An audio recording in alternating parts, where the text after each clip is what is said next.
नहीं करनी है। मैडम उसकी तो कभी कोई सैलरी स्लिप बनी नहीं। क्या बकवास की जा रही हो सलोनी तुम्हें कुछ समझ में नहीं आ रहा है? उसकी सैलरी स्लिप क्यों नहीं है तुम्हारे पास? क्योंकि मैंने उसको कभी सैलरी दी नहीं। क्या? इसका मतलब वो सच कह रहा था, उसको पिछले 1-1.5 साल की सैलरी मिली ही नहीं है। जी मैडम। अच्छा, तो इसका मतलब ये हुआ कि सारी की सारी गलती तुम्हारी है।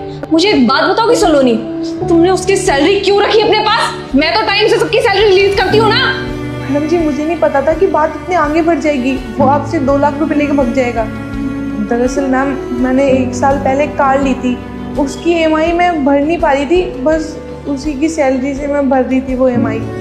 पर मैडम जी प्लीज़ मेरे को माफ़ कर दीजिए, मैं उसके सारे पैसे दे दूंगी धीरे धीरे कर। उसके नहीं, मेरे पैसे, और जल्द से जल्द नहीं, तुम्हें आज के आज ही ना वो सारे के सारे पैसे मेरे को लौटाने पड़ेंगे। समझ में आया? वरना तुम्हें ना मैं यहाँ पे बंधुआ मजदूर बना दूंगी। समझ में आया तुम्हें? और रिपोर्ट अलग से करूंगी तुम्हारे नाम की।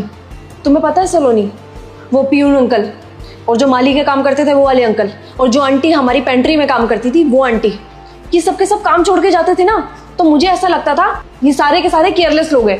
क्योंकि मुझे ऐसा लगता था इनको फर्क ही नहीं पड़ता, इनका काम खराब हो रहा है। लेकिन मुझे अब समझ में आया कि वो बेचारे यहाँ से काम छोड़ करके अपनी मर्जी से नहीं जाना चाहते थे, उनको यहाँ से भगाया गया है क्योंकि उनको सैलरी नहीं मिल रही थी। वो यहाँ पे प्रॉपर अपना काम कर रहे हैं, लेकिन काम की उनको सैलरी नहीं मिल रही, तो वो बेचारे क्या करेंगे? छोड़ के ही जाएंगे ना कंपनी। और देखो, मेरी पीठ पीछे इतना सब कुछ चल रहा था और मुझे इस बारे में कोई खबर नहीं है, क्योंकि मैं तो सबकी सैलरी टाइम से रिलीज करती हूँ ना। लेकिन तुमने किसी की सैलरी आज तक उनको दी ही नहीं है ना? Sorry madam. ये सॉरी वॉरी मेरे सामने मत बोलो। अब तक तुमने जितने भी पैसे मारे हैं ना, और जिसके मारे, वो सारा का सारा डेटा मेरे को अभी के अभी दो, और अभी के अभी मेरे को मेरे सारे पैसे चाहिए। समझ में आया? तुम्हें अपनी गाड़ी बेचो या अपना घर बेचो, मुझे उससे कोई फर्क नहीं पड़ता। ऑफिस के पैसों से तुम अपने शौक पूरे कर रही हो, भुगतो अब। दूसरे मेहनत कर रहे हैं और उनकी मेहनत की कमाई तुम खा रही हो। पर मैम जाओ यहाँ से।